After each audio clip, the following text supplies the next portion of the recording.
Praise God. Okay, ನಾವು ಸ್ವಲ್ಪ ಹೊತ್ತು ದೇವರ ವಾಕ್ಯವನ್ನು ಧ್ಯಾನ ಮಾಡುವ. ನಾವು ಹೊಸದಾಗಿ ಹುಟ್ಟಿದ್ದು ದೇವರ ವಾಕ್ಯ ಎಂಬ ಬೀಜಕ್ಕೆ. ದ ಬೈಬಲ್ ಇರ್ತದೆ, 1 ಪೇತ್ರ 1:23 ವಚನ, 1 Peter 1 chapter 23 verse ಹೇಳ್ತದೆ, ನೀವು ಪುನರ್ಜನ್ಮ ಹೊಂದಿದವರಾಗಿದ್ದಿರಲ್ಲ. ಆ ಜನ್ಮವು ನಾಶವಾಗುವ ಬೀಜದಿಂದ ಉಂಟಾದ್ದಲ್ಲ, ನಾಶವಾಗದ ಬೀಜದಿಂದಲೇ ಉಂಟಾದುದು. ಅದು ದೇವರ ಸದಾ ಜೀವವುಳ್ಳ ವಾಕ್ಯದ ಮೂಲಕವಾಗಿ ಉಂಟಾಯಿತು ಅಂತ ವಾಕ್ಯ ಹೇಳ್ತದೆ. ಇಂಗ್ಲಿಷ್ನಲ್ಲಿ ಇರ್ತದೆ, having been born again, not of corruptible seed but incorruptible, through the word of God which lives and abides for ever. Having been born again, not of corruptible seed, but incorruptible, through the word of God which lives and abides forever. Okay, 24ನೇ ವಚನ ಹೇಳ್ತದೆ, ನರಜಾತಿಯೆಲ್ಲ ಹುಲ್ಲಿನ ಹಾಗಿದೆ, ಅದರ ಪ್ರಭಾವವೆಲ್ಲ ಹುಲ್ಲಿನ ಹೂವಿನಂತಿದೆ. ಹುಲ್ಲು ಒಣಗಿ ಹೋಗುವುದು, ಹೂವು ಉದುರಿ ಹೋಗುವುದು, ಕರ್ತನ ಮಾತು ಸದಾಕಾಲ ಇರುವುದು. ದ ಮಾರ್ಕ್ ದಿಸ್ ವರ್ಡ್, ಕರ್ತನ ಮಾತು ಸದಾಕಾಲ ಇರುವುದು ಎಂದು ಹೇಳಿದೆ ಅಷ್ಟೆ. ಆ ಮಾತು ಯಾವುದೆಂದರೆ, ದ ವೆರಿ ವೆರಿ ಇಂಪಾರ್ಟೆಂಟ್, ಆ ಮಾತು ಯಾವುದೆಂದರೆ ನಿಮಗೆ ಸಾರಲ್ಪಟ್ಟ ಸುವಾರ್ಥ ವಾಕ್ಯವೇ. Praise God. ನಿಮಗೆ ಸಾರಲ್ಪಟ್ಟ ಸುವಾರ್ಥ ವಾಕ್ಯ. ಗಾಸ್ಪೆಲ್ ಪ್ರೀಚ್ ಮಾಡೋದಂತ ಹೇಳಿದರೆ, ಸುವಾರ್ತೆ ಪ್ರೀಚ್ ಮಾಡೋದಂತ ಹೇಳಿದರೆ, the word of faith, the word of faith, ನಂಬಿಕೆಯಲ್ಲಿ ಮಾತಾಡಲ್ಪಡುವ ಮಾತು. ನಾವು ಹೊಸದಾಗಿ ಹುಟ್ಟಿದ್ದು ನಮ್ಮ ಶರೀರದಲ್ಲಿ ಅಲ್ಲ, ನಾವು ಹೊಸದಾಗಿ ಹುಟ್ಟಿದ್ದು ಪ್ರಾಣದಲ್ಲಿ ಅಲ್ಲ, ನಾವು ಹೊಸದಾಗಿ ಹುಟ್ಟಿದ್ದು ನಮ್ಮ ಆತ್ಮದಲ್ಲಿ. ದ ರಿಯಲ್ ಪರ್ಸನ್, ಅವನು ಹುಟ್ಟಿದ್ದಾನೆ ದೇವರ ಸದಾ ಜೀವವುಳ್ಳ ವಾಕ್ಯ ಎಂಬ ಬೀಜಕ್ಕೆ ಅವನು ಹುಟ್ಟಿದ್ದಾನೆ. ನೀನು ಹುಟ್ಟಿದ್ದಿ. ದಟ್ ಮೀನ್ಸ್ ಆ ಬೀಜದಲ್ಲಿ ದೇವರ ಸರ್ವ ಸಂಪೂರ್ಣತೆ ಅವತರಿಸಿ ವಾಸ ಮಾಡ್ತಾ ಇದೆ. The fullness of god. ನೀವು ಆ ಬೀಜಕ್ಕೆ ನೀವು ಹುಟ್ಟಿದ್ದೀರಿ. ಸರಿಯಾಗಿ ಹೇಳುವುದಂದರೆ, ಪ್ರತಿಯೊಂದು ಬೀಜ ಅದು ತನ್ನ ಸ್ವಂತ ಜಾತಿಯನ್ನು ಉತ್ಪತ್ತಿ ಮಾಡ್ತದೆ. That is the spiritual law. For example, ನಾವು ಓದಿದ್ರೆ ನಮಗೆ ಸಿಗ್ತದೆ, 1 ಜನಸಿಸ್ 1ನೇ ಅಧ್ಯಾಯ 18ನೇ ವಚನದಿಂದ ಓದಿದ್ರೆ ನಮಗೆ ಸಿಗ್ತದೆ. ಜನಸಿಸ್ ಮುಂದೆ ನಾವು ಓದು 20ನೇ ವಚನ 20. ತರುವಾಯ ದೇವರು ಗುಂಪು ಗುಂಪಾಗಿ ಚಲಿಸುವ ಜಲಜಂತುಗಳು ನೀರಿನಲ್ಲಿ ತುಂಬಿಕೊಳ್ಳಲಿ, ಪಕ್ಷಿಗಳು ಭೂಮಿಯ ಮೇಲೆ ಅಂತರಿಕ್ಷದಲ್ಲಿ ಹಾರಾಡಲಿ ಎಂದು ಹೇಳಿದನು. ನೆಕ್ಸ್ಟ್, ಹೀಗೆ ದೇವರು ಮಹಾ ಜಲಚರಗಳನ್ನು, ನೀರಿನಲ್ಲಿ ತುಂಬಿರುವ ಸಕಲ ವಿಧವಾದ ಜೀವಿಗಳು, ರೆಕ್ಕೆಯುಳ್ಳ ಸಕಲ ವಿಧವಾದ ಪಕ್ಷಿಗಳು ಅವುಗಳ ಜಾತಿಗೆ ಅನುಸಾರವಾಗಿ ಉಂಟು ಮಾಡಿದನು. ಆತನು ಅದನ್ನು ಒಳ್ಳೆಯದೆಂದು ನೋಡಿದನು. ನೆಕ್ಸ್ಟ್, ಇದಲ್ಲದೆ ದೇವರು ಅವುಗಳಿಗೆ ನೀವು ಅಭಿವೃದ್ಧಿಯಾಗಿ ಹೆಚ್ಚಿರಿ, ಜಲಚರಗಳು ಸಮುದ್ರದ ನೀರಿನಲ್ಲಿ ತುಂಬಿಕೊಳ್ಳಲಿ, ಪಕ್ಷಿಗಳು ಭೂಮಿಯ ಮೇಲೆ ಹೆಚ್ಚಲಿ ಎಂದು ಹೇಳಿ ಆಶೀರ್ವದಿಸಿದನು. ಓಕೆ, 23ನೇ ವಚನ, ಹೀಗೆ ಸಾಯಂಕಾಲ ಪ್ರಾತಃ ಕಾಲವಾಗಿ 5ನೇ ದಿನವಾಯಿತು. ಓಕೆ, 6ನೇ ದಿನ. ಮತ್ತು ದೇವರು ಭೂಮಿಯಿಂದ ಜೀವಜಂತುಗಳು ಉಂಟಾಗಲಿ, ಪಶು ಕ್ರಿಮಿಗಳು, ಕಾಡು ಮೃಗಗಳು ತಮ್ಮ ತಮ್ಮ ಜಾತಿಗೆ ಅನುಸಾರ ಹುಟ್ಟಲಿ ಅಂದನು. ತಮ್ಮ ತಮ್ಮ ಜಾತಿಗೆ ಅನುಸಾರವಾಗಿ ಹುಟ್ಟಲಿ ಅಂದನು. ಹಾಗೆ ಆಯಿತು. ಓಕೆ, ದೇವರು ಕಾಡು ಮೃಗಗಳನ್ನು, ಪಶುಗಳನ್ನು, ನೆಲದ ಮೇಲೆ ಹರಿದಾಡುವ ಕ್ರಿಮಿಕೀಟಗಳನ್ನು ಅವುಗಳ ಜಾತಿಗೆ ಅನುಸಾರವಾಗಿ ಉಂಟು ಮಾಡಿದನು. ಆತನು ಒಳ್ಳೆಯದೆಂದು ನೋಡಿದನು. ಓಕೆ ಓಕೆ ನಾವು 11ನೇ ವಚನದಲ್ಲಿ ಓದುವ 11ನೇ ವಚನ, ಹೀಗೆ ತರುವಾಯ ದೇವರು ಭೂಮಿಯ ಹುಲ್ಲನ್ನು, ಬೀಜ ಬಿಡುವ ಕಾಯಿಪಲ್ಯದ ಗಿಡಗಳನ್ನು ಬೆಳೆಸಲಿ ಮತ್ತು ಬೀಜವುಳ್ಳ ಹಣ್ಣಿನ ಮರಗಳನ್ನು ಅವುಗಳ ಜಾತಿಗೆ ಅನುಸಾರವಾಗಿ ಹುಟ್ಟಿಸಲಿ ಎಂದು ಹೇಳಿದನು. ಹಾಗೆ ಆಯಿತು.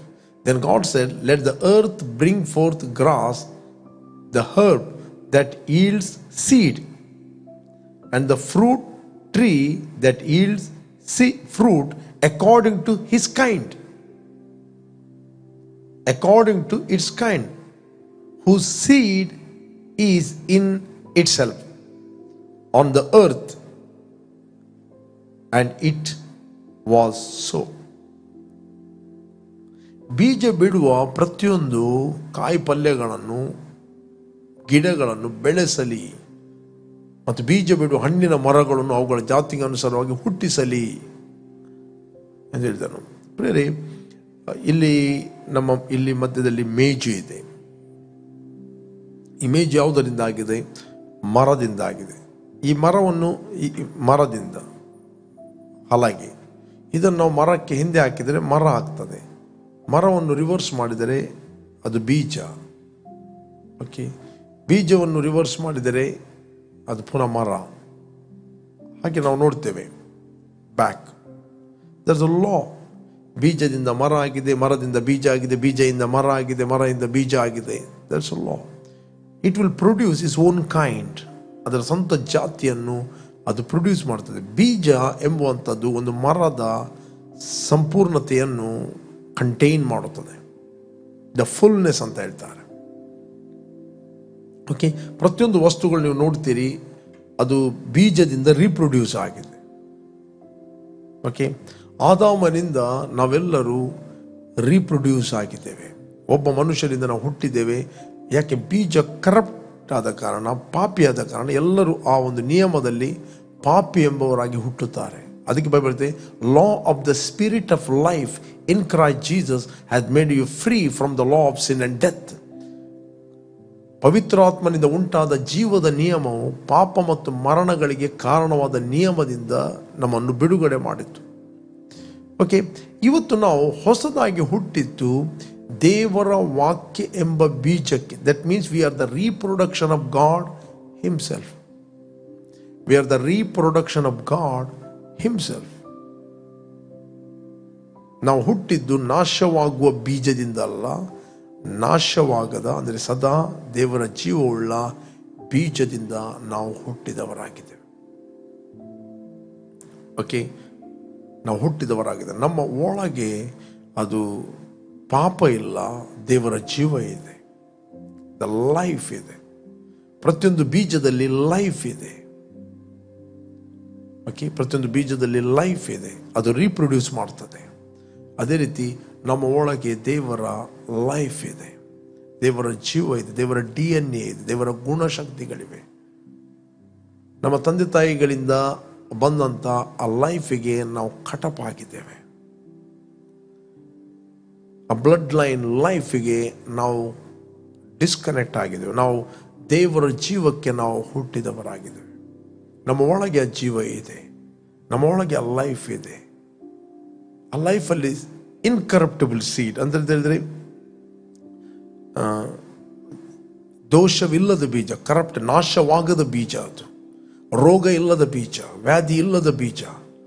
ದ ಝೋಯೆ ಲೈಫ್ ನಿಮ್ಮ ಒಳಗಿದೆ. ಓಕೆ, ನೀವು ಅದಕ್ಕೆ ಹುಟ್ಟಿದ್ದೀರಿ.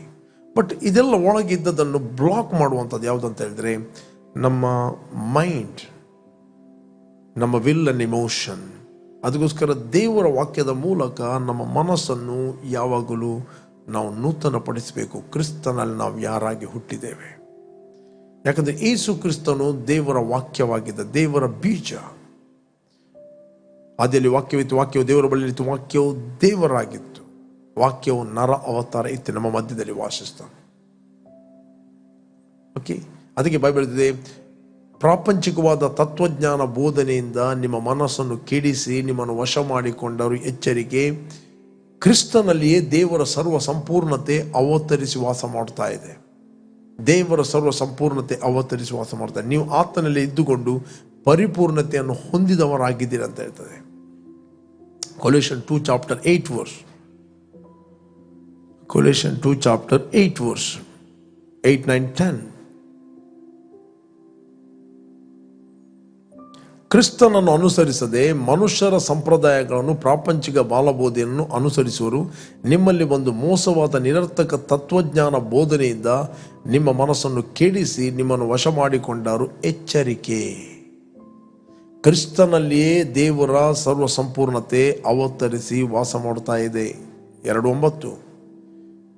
ಮತ್ತು ನೀವು ಆತನಲ್ಲಿ ಇದ್ದುಕೊಂಡೇ ಪರಿಪೂರ್ಣತೆಯನ್ನು ಹೊಂದುತ್ತೀರಿ ಅಲ್ಲ, ಬಾರ್ನ್ ಆದವರು ಹೊಂದಿದವರಾಗಿದ್ದೀರಿ. You are complete in him. ನೀವು ಪರಿಪೂರ್ಣತೆಯನ್ನು ಹೊಂದಿದವರಾಗಿದ್ದೀರಿ. ಕೆಲವು ನಾವು ಹೇಳ್ತೇವೆ ನಾವು ಯಾರು ಪರಿಪೂರ್ಣ ಅಲ್ಲ. ನಾವು ಪರಿಪೂರ್ಣ ಅಲ್ಲ, ದೇವರು ನಮ್ಮನ್ನು ಕ್ರಿಸ್ತನಲ್ಲಿ ಪರಿಪೂರ್ಣತೆಯನ್ನು ಮಾಡಿದ್ದಾನೆ. ನೀವು ಹೊಂದಿದ್ದೀರಿ ಅಂತ ಹೇಳಿ ಇದು ನಿಮ್ಮ ವಿಷಯದಲ್ಲಿ ಬರೆಯಲ್ಪಟ್ಟು, ಎಲ್ಲರ ವಿಷಯದಲ್ಲಿ, ಬಾರ್ನ್ ಅಗೇನ್ ಆದ ವ್ಯಕ್ತಿಯ ವಿಷಯದಲ್ಲಿ, whether you believe or not believe, you are complete in Christ. Praise God. Whether you believe, ನೀನು ಹುಡುಗಿಯಾಗಿ ಹುಟ್ಟಿದ್ದಿ, ಹುಡುಗನಾಗಿ ಹುಟ್ಟಿದ್ದಿ, ನೀನು ನಂಬದೇ ಇರು, ನೀನು ಏನಾಗಿದ್ದಿ ಅದು ಆಗಿದ್ದಿ. That's all. Praise God. ನೀನು ನಂಬದಿದ್ದರೆ ಅದೇನಿಲ್ಲ, ಬಟ್ ನೀನು ಏನಾಗಿದ್ದಿ ದಟ್ಸ್ ವೆರಿ ಇಂಪಾರ್ಟೆಂಟ್. ಬಟ್ ಆತ್ಮದಲ್ಲಿ ನಾವು ಹುಟ್ಟಿದಾಗ ನಾವು ದೇವರ ಮಕ್ಕಳಾಗಿ ಹುಟ್ಟಿದ್ದೇವೆ. ದೇವರ ಜೀವಕ್ಕೆ ನಾವು ಹುಟ್ಟಿದ್ದೇವೆ. ದೇವರ ಲೈಫ್ ನಮ್ಮ ಒಳಗಿದೆ. ನಮ್ಮ ಒಳಗೆ ಸಿಕ್ನೆಸ್ ಅನ್ನು ದೇವರು ಇಡಲಿಲ್ಲ, ನಮ್ಮ ಒಳಗೆ ಜೀವವನ್ನು ಇಟ್ಟಿದ್ದಾನೆ, ಆರೋಗ್ಯವನ್ನು ಇಟ್ಟಿದ್ದಾನೆ. You are the reproduction of God himself. You are active. ನೀನು ಕ್ರಿಸ್ತನಲ್ಲಿ ಆಕ್ಟಿವ್ ಆಗಿ, ದೇವರ ವಾಕ್ಯ ಏನು ಹೇಳ್ತದೆ? ಕ್ರಿಯಾತ್ಮಕವುಳ್ಳದ್ದು, ಸಜ್ಜೀವವುಳ್ಳದ್ದು. ನೀನು ಅದು ಆಗಿದ್ದಿ, ನೀನು ಆಕ್ಟಿವ್ ಆಗಿದ್ದಿ, ನೀನು ಚುರುಕಾಗಿದ್ದಿ ಕ್ರಿಸ್ತನಲ್ಲಿ. ದೇವರ ಜೀವವು ನಿನ್ನಲ್ಲಿ ಇದೆ. ನಿಮ್ಮ ತಂದೆ ತಾಯಿಗಳಿಂದ ಬಂದ ಆ ಲೈಫ್, ಸಿಕ್ನೆಸ್ ಲೈಫ್ ಅಥವಾ ಜನರೇಷನ್ ಕರ್ಸ್, ಅದಕ್ಕೆ ಯಾವ ದಿವಸ ನೀವು ಬಾರ್ನ್ ಅಗೇನ್ ಆಗಿದ್ದೀರಿ, ಅದಕ್ಕೆ ನೀವು ಕಟಪ್ ಆಗಿದ್ದೀರಿ. ಅದಕ್ಕೆ ಅಪೊಸ್ತಲ ಪೌಲ್ ಹೇಳ್ತಾನೆ, ಇನ್ನು ಮುಂದೆ ಜೀವಿಸುವ ನಾನಲ್ಲ, ಕ್ರಿಸ್ತನು ನನ್ನಲ್ಲಿ ಜೀವಿಸ್ತಾ ಇದ್ದಾನೆ. ಈಗ ಶರೀರದಲ್ಲಿರುವ ನಾನು ದೇವಕುಮಾರನ ಮೇಲಿನ ನಂಬಿಕೆಯಲ್ಲಿ ಬದುಕ್ತಾ ಇದ್ದೆ. That is not my faith, his faith. ಆತನ ನಂಬಿಕೆಯಲ್ಲಿ ನಾನು ಬದುಕುತ್ತಾ ಇದ್ದೇನೆ. ಆತನ ನಂಬಿಕೆಯು ನನ್ನಲ್ಲಿ ವರ್ಗಾವಣೆ ಆಗಿದೆ. ಆತನ ನಂಬಿಕೆ ನನ್ನಲ್ಲಿದೆ. ನಾನು ದೇವರ ಕೃಪೆಯನ್ನು ವ್ಯರ್ಥ ಮಾಡುವುದಿಲ್ಲ. ಪೌಲನು ಹೇಳ್ತಾನೆ, ನಾನು ದೇವರ ಕೃಪೆಯನ್ನು ವ್ಯರ್ಥ ಮಾಡುವುದಿಲ್ಲ. ನಾನು ಆ ಜೀವಕ್ಕೆ ಹುಟ್ಟಿದ್ದೇನೆ. ನಾನು ದೇವರಿಂದ ಹುಟ್ಟಿದವನು. ದೇವರ ಜೀವವು ನನ್ನಲ್ಲಿದೆ, ದೇವರ ಜೀವವು ನಿನ್ನಲ್ಲಿದೆ. Praise god. ಯಾವಾಗ ನೀವು ಇದನ್ನು ತಿಳಿತೀರಿ ಆಗ ನೀವು ಜೀವಿಸ್ತೀರಿ. ಎಲ್ಲಿವರೆಗೆ ನೀವು ತಿಳಿಯುವುದಿಲ್ಲ ಅಲ್ಲಿವರೆಗೆ ನಿಮಗೆ ಜೀವಿಸಲಿಕ್ಕೆ ಆಗುವುದಿಲ್ಲ. ಯಾವಾಗ ತಿಳಿತೀರಿ ಅದರ ಒಂದು ಅನುಭವವನ್ನು ನೀವು ತೆಗೆದುಕೊಳ್ತೀರಿ. ಪ್ರೇರೆ, ನಿಮ್ಮನ್ನು ದೇವರು ಆಲ್ರೆಡಿ ಕ್ರಿಸ್ತನಲ್ಲಿ ನೂತನ ಸೃಷ್ಟಿಯಾಗಿ ಮಾಡಿದ್ದಾನೆ. ದೇವರು ನಿಮ್ಮನ್ನು ಕ್ರಿಸ್ತನಲ್ಲಿ ಆಲ್ರೆಡಿ ಮರಣದಿಂದ ಪಾರು ಮಾಡಿ ಜೀವಕ್ಕೆ ಸೇರಿಸ್ತಾನೆ. ದೇವರು ಆಲ್ರೆಡಿ ನಿಮ್ಮನ್ನು ಕ್ರಿಸ್ತನಲ್ಲಿ ನೂತನ ಸೃಷ್ಟಿ, ನೀತಿವಂತರಾಗಿ ಮಾಡಿದ್ದಾನೆ. ದೇವರು ನಿಮ್ಮನ್ನು ಆಲ್ರೆಡಿ ಕ್ರಿಸ್ತನಲ್ಲಿ ನಿಮ್ಮನ್ನು ಮಕ್ಕಳನ್ನಾಗಿ ಮಾಡಿದ್ದಾನೆ. ದೇವರು ನಿಮ್ಮನ್ನು ಮಕ್ಕಳೆಂದು ಕರೀತಾನೆ. ಯಾರ್ಯಾರು ಏನೇನು ಕರೀತಾರೋ ಗೊತ್ತಿಲ್ಲ, ಬಟ್ ಯಾರ ಮಾತುಗಳು, ಯಾರ ಕಮೆಂಟ್ಸ್ಗಳು ಅದು ನಿಮಗೆ ಎಫೆಕ್ಟ್ ಮಾಡುವುದಿಲ್ಲ. ಬಟ್ ದೇವರು ಫೈನಲ್ ಏನು ಕರೀತಾನೆ ಅದೇ ನೀವು ಆಗಿದ್ದೀರಿ. Praise God. ಲೋಕದ ಮಾತುಗಳನ್ನು ನೀವು ಅಂಗೀಕಾರ ಮಾಡಬೇಕಾಗಿಲ್ಲ. ಅನೇಕ ಹೆಸರುಗಳು ಮನುಷ್ಯರು ನಿಮಗೆ ಇಡಬಹುದು. ಅವರವರ ಮನಸ್ಸಿಗೆ ತೋರಿದಾಗೆ, ಅವರವರಿಗೆ ಅನುಭವ ಆದ ಹಾಗೆ ಅವರು ನಿಮಗೆ ಕರೀಬಹುದು. ಬಟ್ ದೇವರು ನಿಮಗೆ ಏನು ಕರೆದಿದ್ದಾನೆ ಅದೇ ಫೈನಲ್. 3ನೇ ಅಧ್ಯಾಯ 1ನೇ ವಚನ ಯೋಹಾನ ಪತ್ರಿಕೆಯಲ್ಲಿ 3 chapter 1 verse letter of John. ದೇವರ ಮಕ್ಕಳೆಂಬ ಹೆಸರನ್ನು ನಮಗೆ ಕೊಡುವುದರಲ್ಲಿ ತಂದೆಯು ಎಂಥ ಪ್ರೀತಿಯನ್ನು ನಮ್ಮ ಮೇಲೆ ಇಟ್ಟಿದ್ದಾನೆ ನೋಡ್ರಿ. ಯಹೂದ್ಯರು ಅವರು ದೇವರ ಮಕ್ಕಳಂತವ ನಂಬ್ತಿರ್ಲಿಲ್ಲ. ದೇವರ ಮಕ್ಕಳೆಂದು ದೇವರನ್ನು ತಂದೆ ಅಂತ ಕರೆದರೆ ಮುಗಿಯಿತು. ಅವನು ಫಾಲ್ಸ್ ಪ್ರಾಫೆಟ್, ಅವನು ದುರ್ಬೋಧಕ, ಅವನು ದೇವರ ದೂಷಕ. ನೀನು ಮನುಷ್ಯನಾಗಿದ್ದು ನಿನ್ನನ್ನು ದೇವರನ್ನಾಗಿ ಮಾಡುತ್ತಿ. ಎಲ್ಲಿ ಯೇಸು ಹೇಳಿದ ನಾನು ದೇವರಂತ? ಉದಿರಿ 5ನೇ ಅಧ್ಯಾಯ 17ನೇ ವಚನ, ನಾನು ಖಾಲಿ ದೇವರ ಮಗ ಅಂತ ಹೇಳಿದ್ದಾನೆ ಅಷ್ಟೇ. 5ನೇ ಅಧ್ಯಾಯ 17ನೇ ವಚನ, ಗಾಸ್ಪೆಲ್ ಆಫ್ ಜಾನ್. ಅದಕ್ಕೆ ಯೇಸು, ನನ್ನ ತಂದೆಯು ಇಂದಿನವರೆಗೆ ಕೆಲಸ ಮಾಡುತ್ತಾನೆ, ನಾನು ಕೆಲಸ ಮಾಡುತ್ತೇನೆ ಅಂದನು. Jesus answered then, my father has been working until now and I have been working. Okay. ಈ ಮಾತನ್ನು ಹೇಳಿದ್ದರಿಂದ ಆತನು ಸಬ್ಬಾತ್ ದಿನವನ್ನು ಅಲಕ್ಷ್ಯ ಮಾಡಿದ. ಈ ಮಾತನ್ನು ಏನು ಹೇಳಿದವನು? ಈ ಮಾತು ಯಾವ ಮಾತದು? 17ನೇ ವಚನ. ಅದಕ್ಕೆ ಯೇಸು, ನನ್ನ ತಂದೆಯು ಇಂದಿನವರೆಗೆ ಕೆಲಸ ಮಾಡುತ್ತಾನೆ, ನಾನು ಕೆಲಸ ಮಾಡುತ್ತೇನೆ ಅಂದನು. ಯೇಸು ನಾನು ದೇವರಂತ ಹೇಳಲಿಲ್ಲ, ಯೇಸು ಹೇಳಿದ್ದು, ನನ್ನ ತಂದೆಯು ಈಗಿನವರೆಗೆ ಕೆಲಸ ಮಾಡುತ್ತಾನೆ. ಜಸ್ಟ್ ಯಹೂದ್ಯರು ದೇವರನ್ನು ತಂದೆ ಅಂತ ಕರೀತಿರ್ಲಿಲ್ಲ, ದೇವರನ್ನು ದೇವರು ಅಂತ ಕರೀತಿದ್ದರು. ಓಕೆ, ಯೆಹೋವ ಅಂತ ಕರೀತಿದ್ದರು. ಓಕೆ, ಈ ಮಾತನ್ನು ಹೇಳಿದ್ದರಿಂದ ಆತನು ಸಬ್ಬಾತ್ ದಿನವನ್ನು ಅಲಕ್ಷ್ಯ ಮಾಡದಲ್ಲದೆ ದೇವರನ್ನು ತನ್ನ ತಂದೆ ಎಂದು ಹೇಳಿ ತನ್ನನ್ನು ದೇವರಿಗೆ ಸರಿಗಟ್ಟಿಕೊಂಡನೆಂದು ಯಹೂದ್ಯರು ಆತನನ್ನು ಕೊಲ್ಲುವುದಕ್ಕೆ ಮತ್ತಷ್ಟು ಪ್ರಯತ್ನ ಮಾಡಿದರು. ಇವನು ದೂಷಕ, ಇವನು ದುರ್ಬೋಧಕ.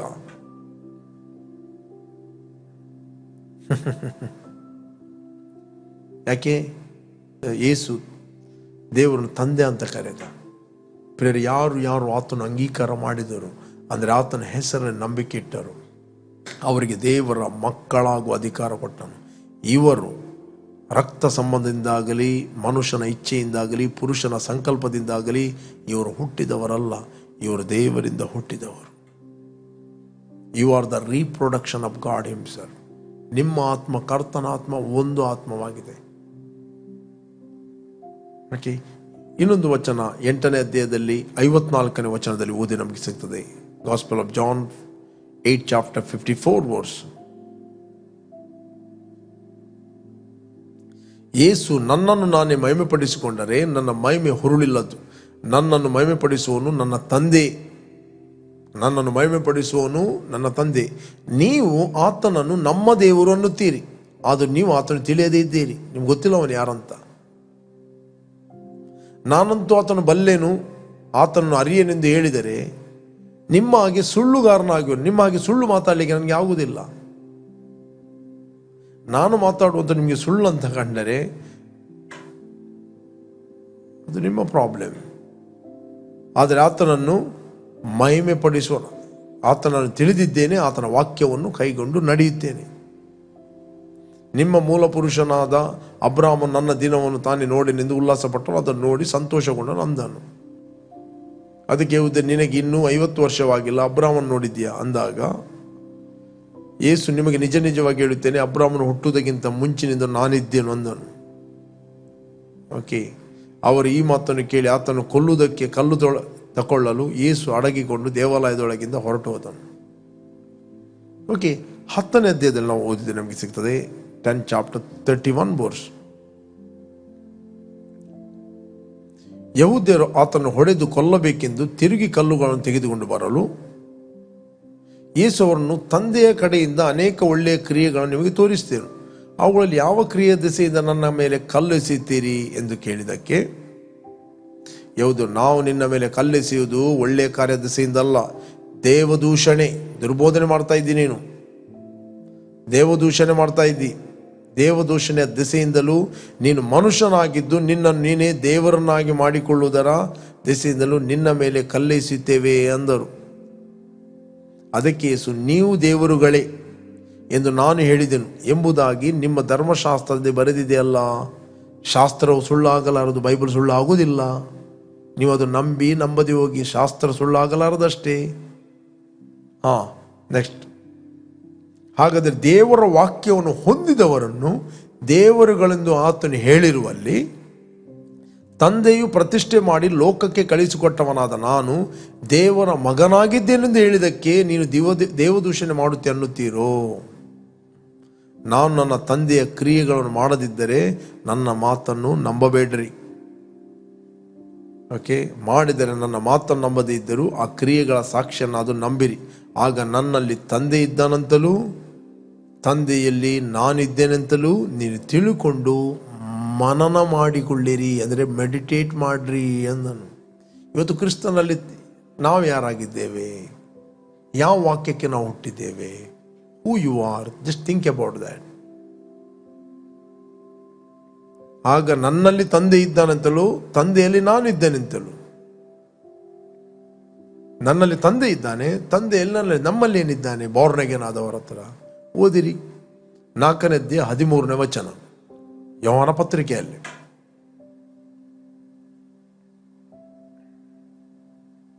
ದೇವರು ನಮಗೆ ತನ್ನ ಆತ್ಮದಲ್ಲಿ ಪಾಲನ್ನು ಅನುಗ್ರಹಿಸಿದರಿಂದಲೇ ನಾವು ಆತನಲ್ಲಿ ನೆಲೆಗೊಂಡಿದ್ದೇವೆ ಅಂತಲೂ ಆತನು ನಮ್ಮಲ್ಲಿ ನೆಲೆಗೊಂಡಿದ್ದಾನೆಂತಲೂ ತಿಳಿದುಕೊಳ್ಳುತ್ತೇವೆ. Okay, next. ತಂದೆಯು ತನ್ನ ಮಗನನ್ನು ಲೋಕರಕ್ಷಕನಾಗಿ ಕಳಿಸಿಕೊಟ್ಟಿರುವುದನ್ನು ನಾವು ನೋಡಿದ್ದೇವೆ, ಅದರ ವಿಷಯದಲ್ಲಿ ಸಾಕ್ಷಿ ಹೇಳುತ್ತೇವೆ. ಯೇಸು ದೇವರ ಮಗನಾಗಿದ್ದಾನೆಂದು ಯಾವನು ಒಪ್ಪಿಕೊಂಡು ಹೇಳುತ್ತಾನೋ ಅವನಲ್ಲಿ ದೇವರು ನೆಲೆಗೊಂಡಿದ್ದಾನೆ. ಅವನು ದೇವರಲ್ಲಿ ನೆಲೆಗೊಂಡಿದ್ದಾನೆ. ದೇವರು ಯಾರು? ನಮ್ಮ ತಂದೆ. ನಮ್ಮಲ್ಲಿ ತಂದೆಯು ನೆಲೆಗೊಂಡಿದ್ದಾನೆ, ನಾವು ಆತನ ನೆಲೆಗೊಂಡಿದ್ದೇವೆ. ಯೇಸು ಕ್ರಿಸ್ತನ ದೇವರೇ ನಮ್ಮ ದೇವರು, ಯೇಸು ಕ್ರಿಸ್ತನ ತಂದೆಯೇ ನಮ್ಮ ತಂದೆ. ನೆಕ್ಸ್ಟ್ 16ನೇ ವಚನ. ದೇವರು ನಮ್ಮಲ್ಲಿ ಇಟ್ಟಿರುವ ಪ್ರೀತಿಯನ್ನು ನಾವು ತಿಳಿದುಕೊಂಡಿದ್ದೇವೆ, ಅದನ್ನು ನಂಬಿದ್ದೇವೆ. ದೇವರು ಪ್ರೀತಿ ಸ್ವರೂಪಿ, ಪ್ರೀತಿಯಲ್ಲಿ ನೆಲೆಗೊಂಡಿರುವವನು ದೇವರಲ್ಲಿ ನೆಲೆಗೊಂಡಿದ್ದಾನೆ, ದೇವರು ಅವನಲ್ಲಿ ನೆಲೆಗೊಂಡಿದ್ದಾನೆ. It's a fellowship.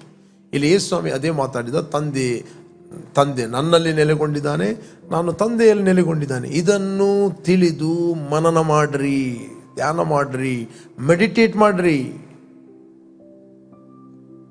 ಯೇಸು ಸ್ವಾಮಿ ಹೇಳಿದ, ಇದನ್ನು ಮೆಡಿಟೇಟ್ ಮಾಡ್ರಿ. ಈ ಸತ್ಯಾಂಶಗಳನ್ನು ಮೆಡಿಟೇಟ್ ಮಾಡಿದರೆ ಕಾಯಿಲೆ ನಿಮ್ಮ ಹತ್ತಿರ ಬರುವುದಿಲ್ಲ. ಸಮಸ್ಯೆಗಳು, ಅರ್ಧ ಪ್ರಾಬ್ಲಮ್ಗಳು ಅಲ್ಲೇ ಸಾಲ್ವ್ ಆಗ್ತವೆ. ಎಲ್ಲ ಪ್ರಾಬ್ಲಮ್ಗಳು ಸಾಲ್ವ್ ಆಗ್ತವೆ, ಅರ್ಧ ಅಲ್ಲ, ಎಲ್ಲ. ಇದನ್ನು ಮೆಡಿಟೇಟ್ ಮಾಡಿದೆ. ನಾಟ್ 99%, 100%. ಬಟ್ ಸತ್ಯ ನಮ್ಮ ಒಳಗೆ ಪ್ರವೇಶಿಸಬೇಕು. ಸತ್ಯ ಒಳಗೆ ನಮ್ಮಲ್ಲಿ ಮನೆ ಮಾಡಬೇಕು. ಸತ್ಯ ಸೈತಾನಲ್ಲಿ ಇರುವಂಥದ್ದು ಆ ಸತ್ಯವನ್ನು ನಂಬದಾಗಿ ಕದ್ದುಕೊಂಡು ಹೋಗುವಂಥ ಸುಳ್ಳುಗಳು. ಒಬ್ಬ ಡಿಸೀವ್ ಆದ ವ್ಯಕ್ತಿ ಅವನು ಅನೇಕರನ್ನು ಡಿಸೀವ್ ಮಾಡುತ್ತಾನೆ. ಒಬ್ಬ ಸುಳ್ಳಾದ ವ್ಯಕ್ತಿ, ಸುಳ್ಳನ್ನು ನಂಬಿದವನು, ಅವನು ಅನೇಕರು ಸುಳ್ಳನ್ನು ನಂಬಲಿಕ್ಕೆ ಪ್ರಯತ್ನ ಮಾಡ್ತಾನೆ. ಈ ಟ್ರೈಂಗ್ ಟು ಇನ್ಫ್ಲುಯೆನ್ಸ್ ಇಸ್ ಲೈ. ಓಕೆ ಪ್ರಿಯ, ನಾವು ಹುಟ್ಟಿದ್ದು ನಾಶವಾಗುವ ಬೀಜದಿಂದ ಅಲ್ಲ, ದೇವರ ವಾಕ್ಯ ಎಂಬ ಬೀಜದಿಂದ ಹುಟ್ಟಿದ್ದೇವೆ. ವಾಕ್ಯವೇ ಸತ್ಯವಾಗಿದೆ. ನೀವು ಕ್ರಿಸ್ತನಲ್ಲಿ ಸತ್ಯವಾಗಿದ್ದೀರಿ. ಓಕೆ, ನೀವು ಕ್ರಿಸ್ತನಲ್ಲಿ ಜೀವ ಸ್ವರೂಪಿಗಳಾಗಿದ್ದೀರಿ, ನೀತಿವಂತರಾಗಿದ್ದೀರಿ, ನೀತಿ ಸ್ವರೂಪಿಗಳಾಗಿದ್ದೀರಿ, ಪ್ರೀತಿ ಸ್ವರೂಪಿಗಳಾಗಿದ್ದೀರಿ. You are more than conqueror. Let's pray. ನಾವು ಪ್ರಾರ್ಥನೆ ಮಾಡುವ. Thank you father, thank you lord. ತಂದೆ, ನಾವು ಹೊಸದಾಗಿ ಹುಟ್ಟಿದ್ದು ನಾಶವಾಗುವ ಬೀಜದಿಂದ ಅಲ್ಲ, ದೇವರ ವಾಕ್ಯ ಎಂಬ ಸದಾ ಜೀವವುಳ್ಳ ವಾಕ್ಯ ಎಂಬ ಬೀಜದಿಂದ ನಾವು ಹುಟ್ಟಿದ್ದೇವೆ. ದೇವರಿಂದ ಹುಟ್ಟಿರುವವನು ಪಾಪವನ್ನು ಮಾಡುವುದಿಲ್ಲ, ದೇವರ ಜೀವವು ಅವನಲ್ಲಿ ನೆಲೆಗೊಂಡಿದೆ ಅಂತ ವಾಕ್ಯ ಹೇಳ್ತದೆ. Thank you lord. ಯಾರೆಲ್ಲ ವೀಕ್ಷಿಸ್ತಾ ಇದ್ದಾರೆ ಅವರೆಲ್ಲರೂ ಆಂತರ್ಯದಲ್ಲಿ ಎದ್ದೇಳಲಿ, ಪ್ರಜ್ವಲಿಸಲಿ, ಪ್ರತಿಯೊಂದು ದೇಹಗಳು ಸ್ವಸ್ಥತೆಯನ್ನು ಹೊಂದಿಕೊಳ್ಳಲಿ. I bless each and every one of God. ಈ ಸತ್ಯಾಂಶಗಳು ಯಾವಾಗಲೂ ಅವರ ಒಳಗೆ ಉರಿಯಲಿ. In Jesus name, amen, amen, amen, amen.